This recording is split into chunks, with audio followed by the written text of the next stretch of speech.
자, 정말 제가 사건 반장 진행하는 동안 가장 악랄한 자라고 진짜 기회가 있을 때마다 얘기했던 바로 그 사건, 그 자입니다. 이별을 요구한 여자친구를 흉기로 찌른 뒤에 아파트 19층에서 떨어뜨린 그 남성. 재판에 넘겨지고 첫 공판이 있었습니다. 먼저 김하은 아나운서 통해서 사건 정리해보죠.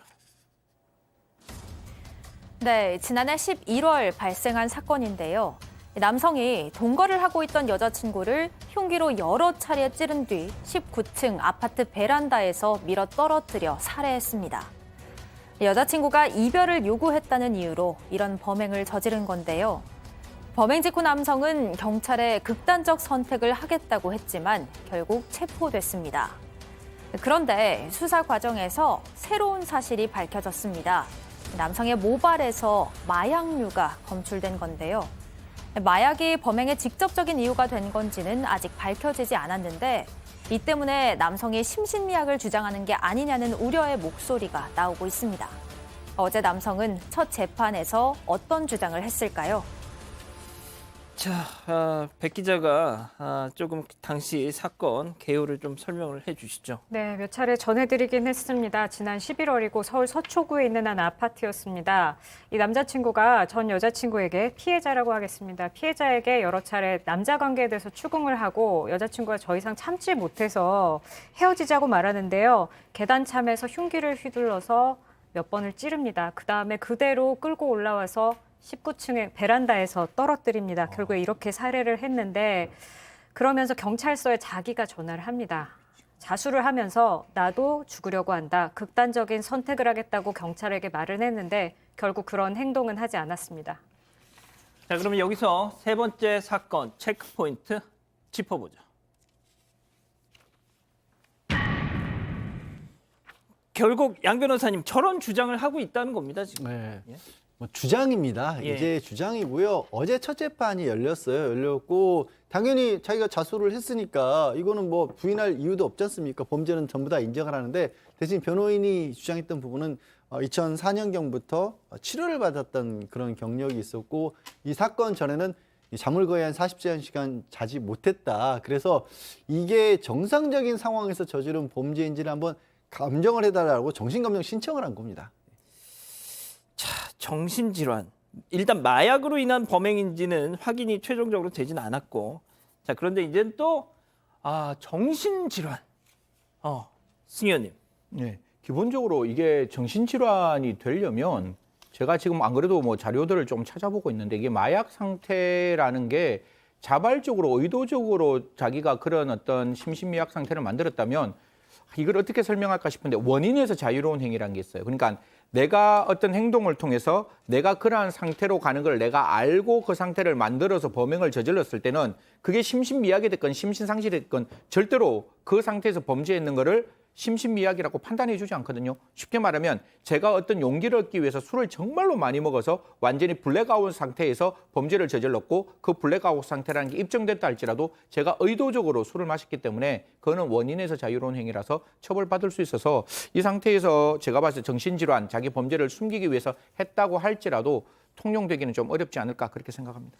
소장님. 네. 그 지금 이자가 주장하는 게 자기가 범행 전날부터 약 40시간 동안 잠을 자지 못한 상태였다. 그래서 이런 지금 뭐 변호인이 이런 주장을 편다는 건데 저도 말이죠. 제가 방송에서도 몇 번 얘기했지만 불면증이 좀 있어가지고 네. 어떤 주에는 제가 하루에 1시간, 2시간을 자고 일주일 내내 방송을 했었습니다. 물론 네. 저도 좀 몽롱했죠. 네. 예? 근데 하지만 몽롱했을 뿐이에요. 몸이 좀 피곤하고. 네. 그런데 세상에 이런 끔찍한 짓을 저지르면서 한다는 소리가 범행 전날부터 40시간 동안 잠을 자지 못했다? 이게 그러면 그렇습니까? 해야 됩니까 이거? 그러니까 이게 이 사람이 아니라 예를 들어서 뭐 앵커께서 저한테 얘기를 하셨거나 다른 사람이 얘기하면 제가 잠을 못 자는 게 얼마나 고통스러운지 알기 때문에 충분히 공감을 하고 안타까워하고 방법을 강구할 것 같은데 이 사람은 이런 얘기를 할 자격이 없죠. 지금 얘기하신 바대로 지금 이 전염병 코로나 상황에서 우리 전 국민의 정신건강에 다 빨간불이 펴졌다는 보고가 예. 너무나 많아요. 어떤 연구에서는 30%의 국민의 정신건강에 문제가 있다. 어떤 보고에서는 심지어 50%까지도 문제가 있다.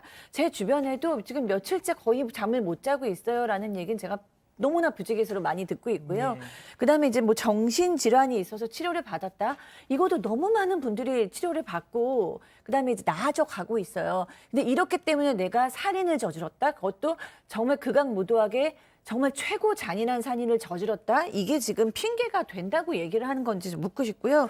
그다음에 거기에다가 마약은 정말 더더구나 핑계거리 없잖아요. 100% 자기 잘못이고 자기의 의식이잖아요. 그렇기 때문에 이 사람은 이런 얘기를 할 자격이 정말로 없다라는 생각이 듭니다. 뭐 정신질환, 심신미약, 솔직히 그거 다 어차피 되도 않는 얘기니까 저 그 얘기 더는 하고 싶지 않고요. 양 변호사님, 지금 영상 나가고 있지만 저 이거 진짜 계속 좀 얘기하고 싶습니다. 지금 블러를 치고 있어요. 자, 저자가 말이죠. 조현진, 이석준하고 비교해서 도대체 뭐가 부족합니까? 왜 신상 공개 안 하는 겁니까, 저거? 언론에 늦게 알려진 차이밖에 없죠. 제가 봤을 바로 때. 그걸 얘기할게요. 제가 봤을 때는 예. 언론에 늦게 알려졌기 때문에 지금 신상 공개라는 것은 경찰이 수사 과정에서 이 지금 경찰 심의위원회를 열도록 돼 있거든요. 그러니까 저는 기본적으로 뭐 이걸 찬성하냐 반대하냐를 떠나서 이 과정이 너무 안 맞는 거예요. 무죄 추정으로 할 거면 끝까지 무죄 추정을 하든지 공개를 할 거면 정말 그거를 깨야 될 예외적인 사유가 있다는 법적인 사유가 있어서 법정에서 공개를 하도록 하든지 해야 되는 건데 경찰 수사 단계를 뛰어넘어 버린 뒤에 구속영장 집행되고 재판은 넘어가니까 이제는 그 절차를 방법이 진행할 없어요? 수 있는 방법이 없다 이렇게 돼 버리는 거예요. 너무 이상하잖아요. 그러니까 아무리 강력한 범죄를 저질렀어도 그러면 언론의 눈을 피해서 사건이 진행된 뒤에는 공개 못한 데가 돼버리는 거군요. 이거는 그러니까 한 10년이 넘었습니다. 이 절차 빨리 제대로 정상적으로 진행해야 된다고 주장한 지가. 승 의원님, 방금 양 변호사님이 말씀하신 그거예요. 이자는 말이죠.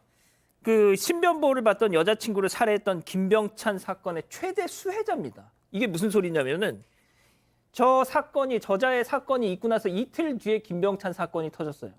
그러니까 모든 언론의 관심이 다 김병찬한테 쏠리면서 상대적으로 잊혀져 버렸습니다. 그래서 그 신상 공개의 예봉을 피해 나갔어요. 이 부분을 저희들이 수사 당국은 좀 뼈아프게 생각을 할 수밖에 없는데 절대로 양 변호사님 말씀에 100% 공감하면서 우리가 언론에 나와 있는 사건은 언론에서 공분을 일으키는 시민의 공분인 것이고 피해자의 입장에 피해자의 유족은 똑같습니다. 누구의 생명도 그 어떤 생명도 전 지구상의 어떠한 가치와 어떠한 존엄보다 높다라고 생각한다면 지금 이 사건 제가 봤을 때 분명히 살인 사건이고 특강에 걸리는 사건이고 흉악하게 범죄 방법도 잔혹한 상황 속에서 충분히 유죄 추정을 할 수 있을 만한 여러 가지 증거들이 있었다면 특강법 8조에 따라서 분명히 신상공개 대상이 될 수 있는 사건이었고 신상공개 대상이 될 수 있는 사건이었다면 변호사님 말씀대로 제발 좀 신상공개 심의위원회에 좀 회부했으면 좋겠다는 말씀 꼭 드리겠습니다. 알겠습니다. 세 번째 사건 이렇게 정리하고요.